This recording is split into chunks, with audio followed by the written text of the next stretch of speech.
Ladies and gentlemen, and welcome back into another edition of Key Time Sports. It's Key Time coming back to talk about Wednesday night's NBA basketball action, and there was 5 games on the docket last night that garnered everybody's attention. The very first game was the Oklahoma City Thunder versus the Memphis Grizzlies. Number one versus number two in the Western Conference Finals. And the OKC Thunder came out on top last night. I'm going to give you all of the statistics from last night's game, what I saw in the game, and what was the turning point in this game right here, right now. So, the Thunder right now are 51-11. They are on the cusp of clinching a playoff spot and clinching the number one seed.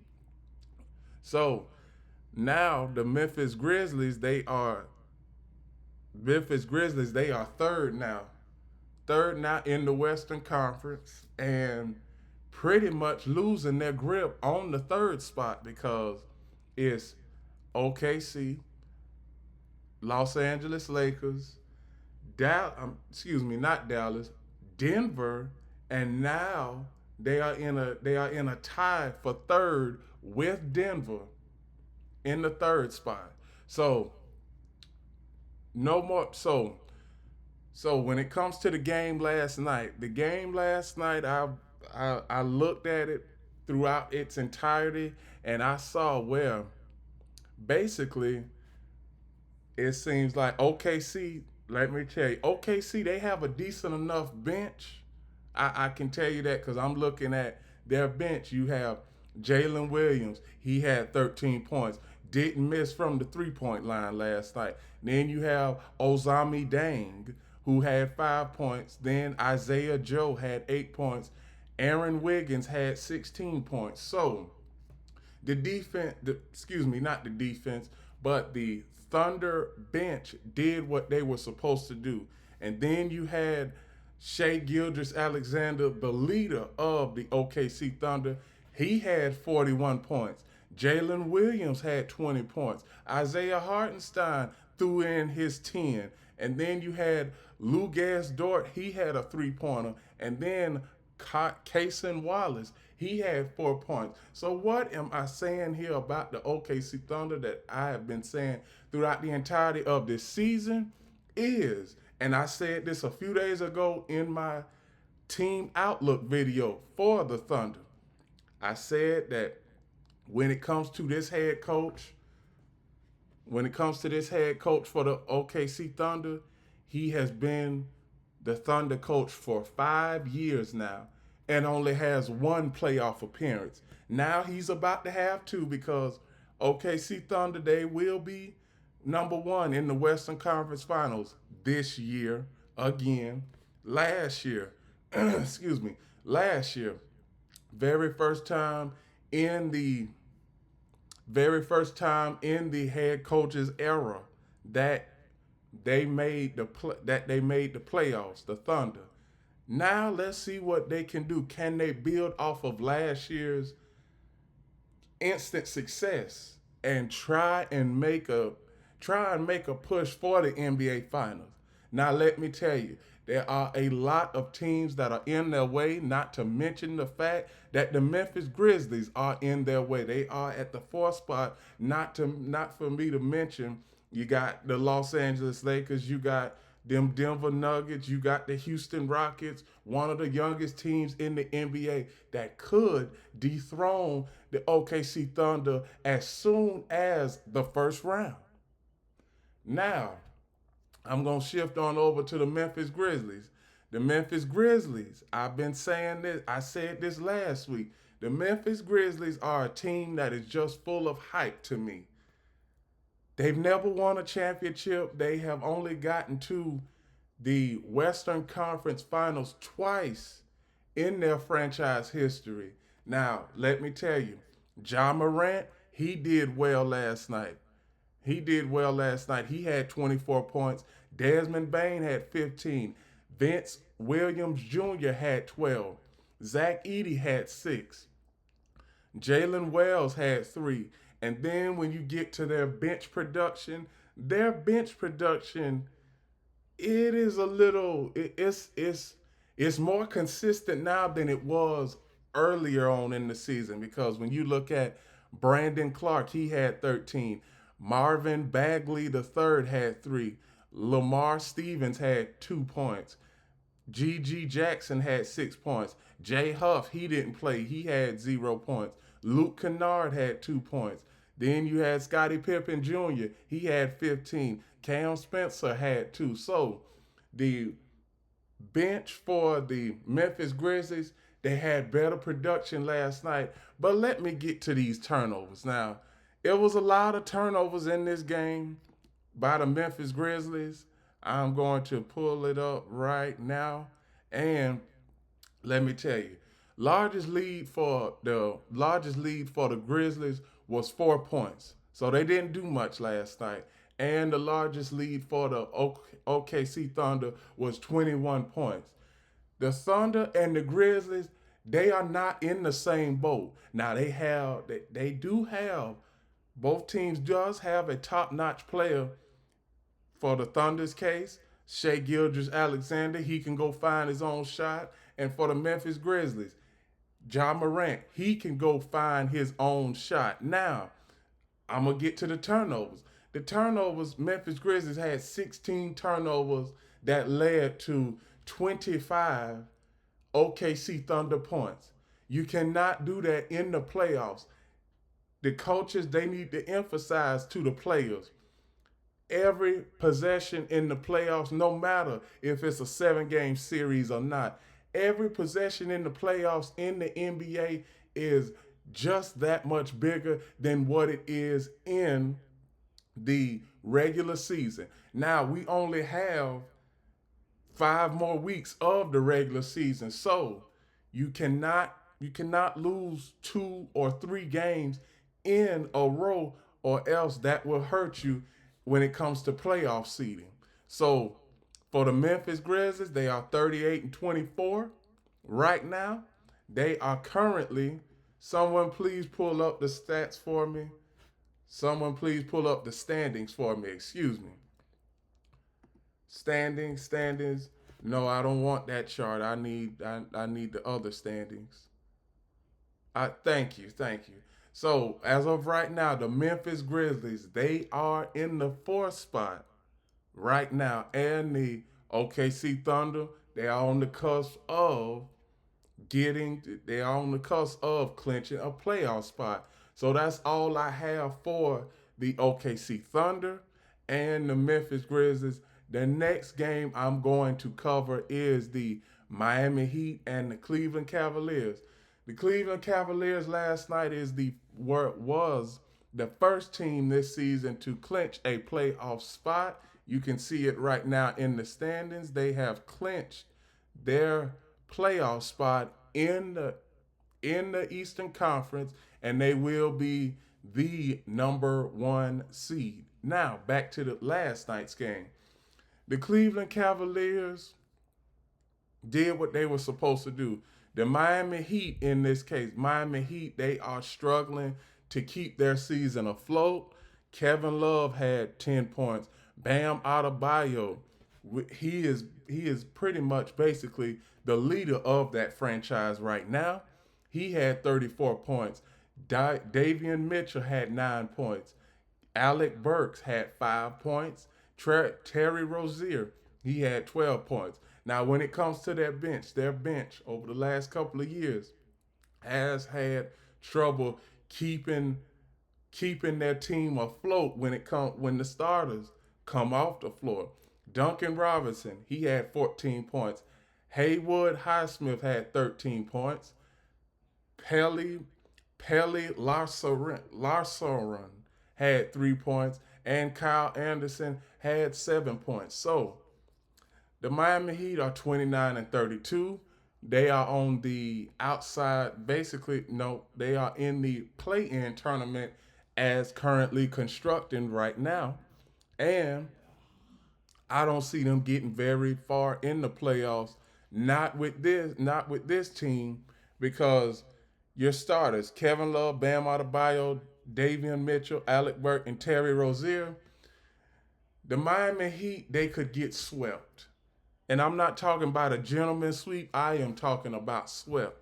If they get to the playoffs, whatever opponent they have, they can sweep them 4-0. They won't get a game off of their opponent. Now the Cleveland Cavaliers, I can tell you, Donovan Mitchell, throughout the entirety of the season, he has brought his play up to another standard. He has brought his play up to another standard. Donovan Mitchell, 26 points last night. Evan Mobley, his counterpart, 16 points. Jared Allen, 4 points. Darius Garland, 15 points. Now that's the Cavaliers' big three there. Donovan Mitchell, Darius Garland, and Evan Mobley. Now I need y'all. I'm gonna be saying this a lot when the Cavaliers start their playoff run. The Cavaliers' big three. It is very critical for the Cavaliers' big three to be the driving force for them to win playoff series against whoever they play, because we all expect them to play the Boston Celtics in the Eastern Conference Finals, and I do believe that is going to happen. So as far as the bench last night, you had Dean Wade, 2 points, DeAndre Hunter, 16 points, Isaac Okoro, 7 points, Ty Jerome, 12 points, and then you had Sam Morelli, 3 points. Now, Cavaliers, what they should start doing is, I don't like it when teams do this, but I'm pretty sure some of the players are going to start resting their players for the playoffs. And let me tell you all, the NBA playoff lineups, they have the starters, and then when it comes to the bench, you can only play you can only play 7 players in your playoff lineup when they are coming off the bench, because the benches are not going to be deep unless the head coach or the head coach says that he needs a couple more guys. So as of right now, the Cavaliers playoff bench lineup will be consisted of 7 players. That's what I heard, and that's what I have known to be. That's what I know to be true. So last night, when it comes to turnovers were about the same in this game. So Cavaliers, they had a lot of turnovers, but they had as much as the Miami Heat. Miami Heat had 14 turnovers. The Cavaliers had 13 turnovers. The assists and the steals and blocks, they were about the same. Now, let me tell you, we know the Cavaliers are going to the playoffs. The Miami Heat, they'll get into the play-in tournament, but outside of the play-in tournament, I don't know who they are going to play, or will they even put up a fight against that opponent if they so happen make it to the playoffs. Now, I hear all of this stuff about Heat culture and everything, but Heat culture can only take you so far. You still have to go out there in those 4 lines, 94 feet, which is a basketball court, and consistently defend for 48 minutes during a 7-game series. And can the Miami Heat defend consistently for 48 minutes during a 7-game series? I don't know. So that's why I'm not too high up on the Miami Heat, currently constructed as it is right now. So that is all I have for the Miami Heat and the Cleveland Cavaliers. The next game I'm going to cover is the Dallas Mavericks and the Milwaukee Bucks. We already know that the Dallas Mavericks have just shut it down, threw in the towel, threw in the goddamn bucket for the season. Nico Harrison, you might need to watch out for yourself, because he is still receiving death threats, and I pray that don't nobody hurt Nico Harrison. The Dallas Mavericks GM. But back to the game. So the Dallas Mavericks, here is their starting lineup. Here is their starting lineup. And in a few minutes, I'm going to tell you that I had some news come across my ticker. And I can say that this right here is very factual. But as of right now, so Dallas Mavericks starters, here is their starting lineup.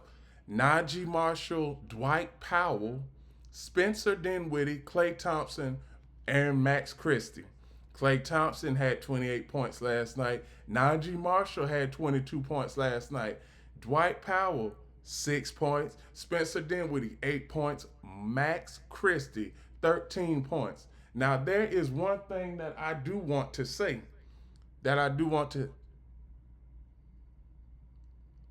Okay. Yeah. Okay. Excuse me, audience. I just had some information come in my ear. But back to what I was saying. The Dallas Mavericks, this team right here, currently they are at the 10th spot in the Western Conference. They are going to fall because the they are going to fall because the organization is pretty much throwing in the towel and throwing in the bucket, like I said earlier, in like I said a few minutes ago. But as far as the Dallas Mavericks as a team, the Dallas Mavericks, what do we expect from them coming in the season? We didn't expect them to get far. We didn't. So when we look at the stat lines, and then we see that they only played three players that came off the bench last night. Oliver Maxine Prosper, he had 9 points. Kessler Edwards had 7 points. Brandon Williams had 14 points. The Dallas Mavericks, we all know that they're done for the season. The Dallas Mavericks ownership, they have new ownership, and from what I'm hearing, that the Luka Doncic trade, if Mark Cuban had sole ownership of the team, and I do mean sole ownership, like 75% of the team, that trade wouldn't have happened. That is what I'm hearing. And I'm also hearing, this came across my ticker last night. As far as Klay Thompson is getting frustrated with his role in Dallas, and he has requested a trade. Now, through my sources, they have said that this is true. I'm not going to tell you all my sources, but I can tell you that my sources, when they give me news like this, it is 1000% factual. So, Klay Thompson, he might not be in Dallas for much longer. I believe that teams are going to be in trade talks with the Dallas Mavericks when it comes to Klay Thompson, and basically give him a different team and a different avenue where he can showcase his talent on a much broader level. I think that with him coming to Dallas, his level his playing time was going to decrease, and it has, because last night he only played 34 minutes. And one reason why that was is because Luka Doncic is gone, Kyrie Irving is injured, Anthony Davis is injured. So he is the only dynamic weapon that the Dallas Mavericks have. So, on to the Milwaukee Bucks, and let me tell you, the Milwaukee Bucks are one of the most, I'm going to say, above average teams in the NBA right now. Currently, the Milwaukee Bucks hold the fourth place in the Eastern Conference right now, but the Indiana Pacers are breathing down their necks Between 4 and the 6th spot in the East, it is only separated by one game. So 4 through 6 in the Eastern Conference is going to fluctuate over the next 2 to 3 weeks. Now, back to the Milwaukee Bucks. Now, we all know the Milwaukee Bucks is led by Giannis Antetokounmpo. Giannis Antetokounmpo, he had 32 points last night. Kyle Kuzma, he had 17 points last night. Brook Lopez had 2 points last night. Damian Lillard had 34 points last night. Taurean Prince had 3 points last night. Let me tell you all about the Milwaukee Bucks and this Giannis Antetokounmpo and Damian Lillard experiment. I believe that the Damian Lillard experiment in Milwaukee, the days have been numbered for a while now. Last season, everybody was all hyped, jam-packed, and let's see what Giannis can do with Damian Lillard. But from what I see, both of these players, both of these players right now, they don't know when to step back and let the other one go eat and get his points, and vice versa. See, Damian Lillard, he can have a good night. He can have a good night like he did last night, and they have to coexist. But let me tell you, Damian Lillard, he is the type of player that he wants to take the last shot every time. Giannis Antetokounmpo, he is also the same exact way. As of right now, both of the players, they have coexisted throughout this time, throughout this experiment. But let me tell you, contract situations are about to come up. And let me tell you, Giannis has already made it clear that if he doesn't like the contract that he is given, he will leave Milwaukee. And Damian Lillard, he came off of a trade from Portland. So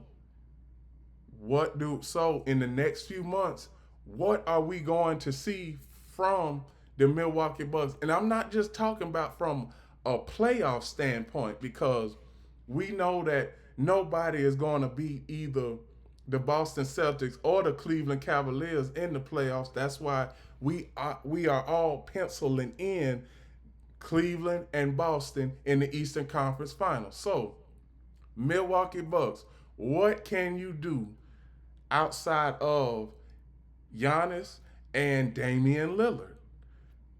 The Milwaukee Bucks, they are going to have to build this team from free agency. I said a couple weeks ago, you all have saw what kind of salary cap that the Milwaukee Bucks are fighting against. They are going to have to trade at least 3 or 4 players throughout this lineup, whether they are coming off the bench or they're going to have to trade a few starters. But as far as last night, they did well. They blew out Dallas by 30 points. And the largest lead of the game was 36 at one point. So, like I said, Dallas, we're not going to focus too much on them. Milwaukee Bucks, we all know what you all need to do, but the terms of the thing is that, are you going to do it? Because saying something and doing something are totally different things. Totally different. So that's all I have for the Dallas Mavericks and the Milwaukee Bucks game. The next game I am going to talk about is the Sacramento Kings and the Dallas Mavericks. I talked about the Sacramento Kings yesterday, and I said that I thought that this game would be close, but the Sacramento Kings would lose in the end, and that's exactly what they did. So currently, the Sacramento Kings are in the 9th spot. So the Western Conference has fluctuated the numbers 6 through 10. Golden State is number 6. Minnesota Timberwolves are at the 7th spot. The LA Clippers are the 8th are the eighth team in the Western Conference. Sacramento is 9, and Dallas is 10th, like I said a few minutes ago. Now, when it comes to the Sacramento Kings, we know that they have failed by, we know that they have fallen flat on their face. They are one of the bottom of the barrel teams in the NBA, and they are led by DeMar DeRozan, Keegan Murray, Jonas Valanciunas, Zach LaVine, and Keon Ellis. DeMar DeRozan, he had 35 points last night. Keegan Murray had 6. Jonas Valanciunas had 19. Zach LaVine had 20. Keon Ellis had 11. That is their starters. Their bench didn't do nothing last night. You had Jake LaRivia, he had 15 points. Trey Lyles had 4 points. And Sacramento Kings, you fire Mike Brown in the middle of the, well, not the middle of the season, but you fire him back in December. Now you get Mark Dallengalt as your head coach.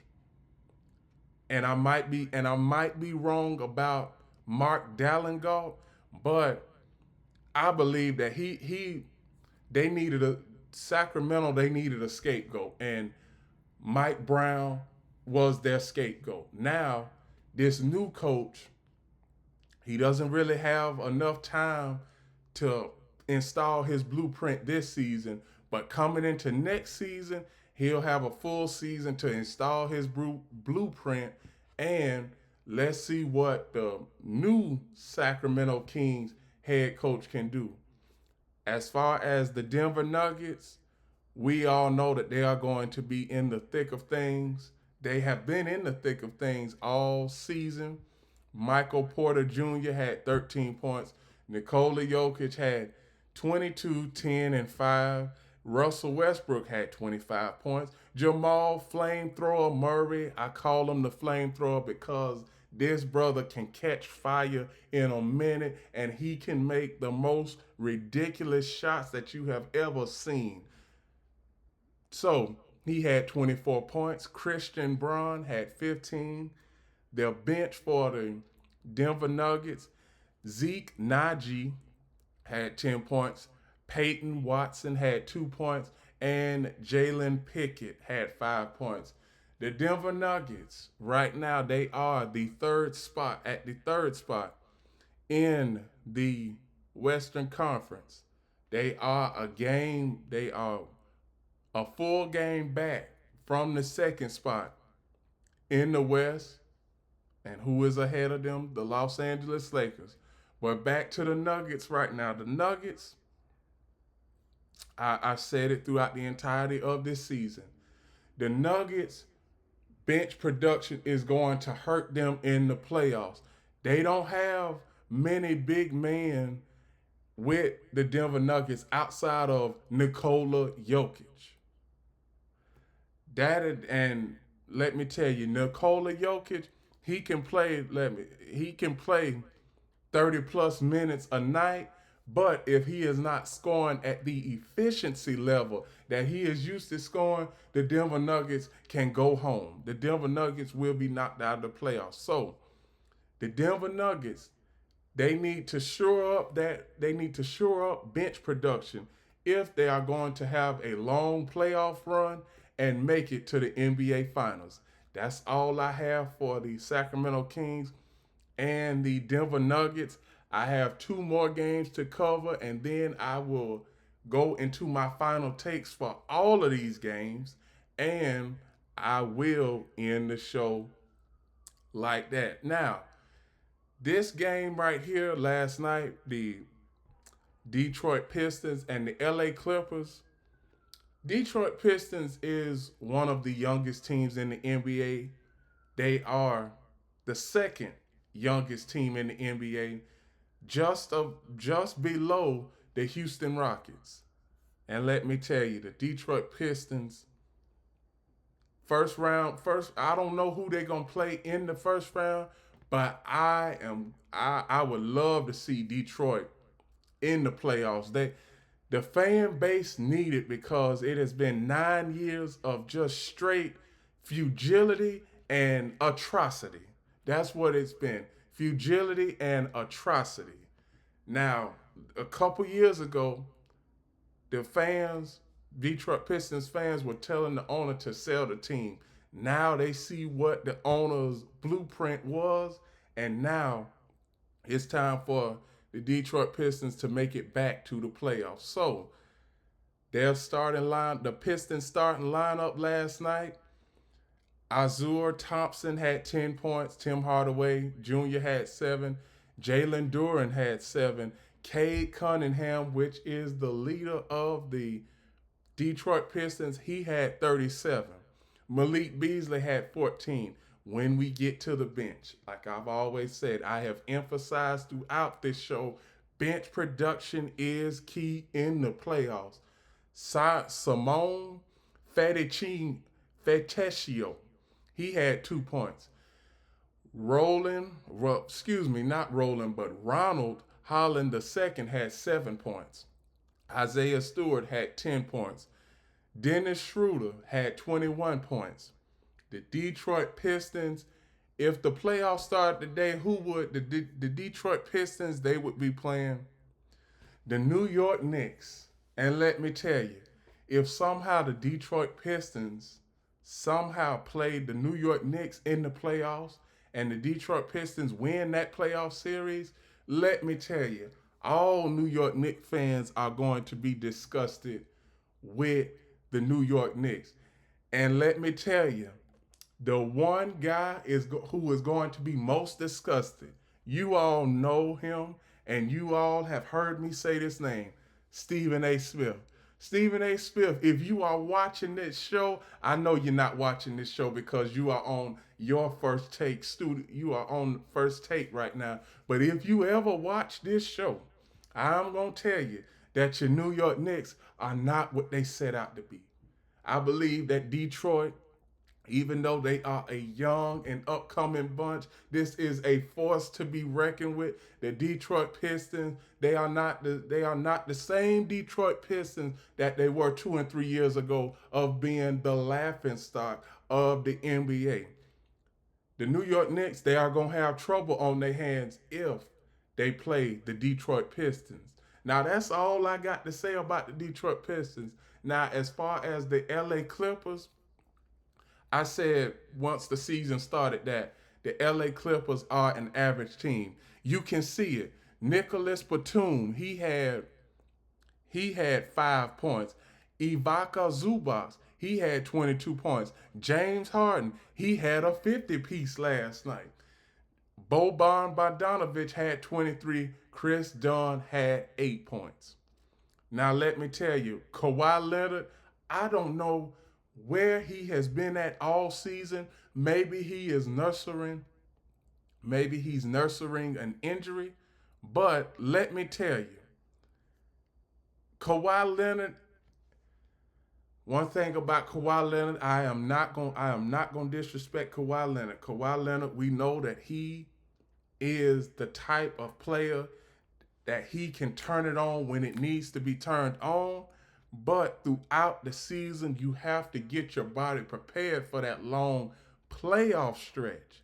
And he's played 5-6 games here, and then he sits out maybe 2 and 3 games, and that's why most NBA fans and most journalists like myself, we get irritated because we think that he is going to play for this extended amount of time, and he doesn't, and he's pretty much, and we always say that him not playing is taken away from the fan experience. And let me tell you, the fans, they care, but let me tell you, the Clippers ownership and the Clippers management, they haven't said anything about Kawhi Leonard missing all of this time.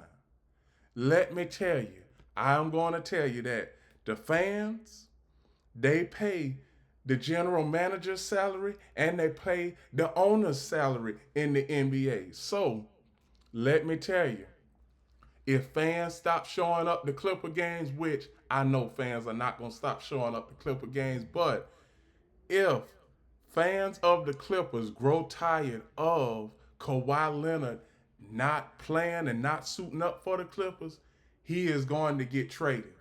The fans are going to request Kawhi Leonard be traded because let me tell you, in today's economy, Clipper tickets is $400, $500, $600. If you live out in LA, you know it's gonna be $600, $700. And you have one of your top dogs for the Clippers not even suit up. If I was the owner of the Clippers, I would be asking myself, asking Kawhi Leonard's team, what's going on, Kawhi Leonard? You're not suiting up, and the fans are growing weary about it. So that's all I have for the Detroit Pistons and Clippers game. Detroit Pistons, I see y'all making the playoffs no matter what now. The Clippers, y'all are an average team currently. Y'all are in the eighth spot as constructed right now for the Western Conference playoff bracket. Clippers, y'all are not going very far in the playoffs. Y'all, only thing y'all are good for, Clipper fans, is a second round playoff exit. That's the only thing y'all are good for.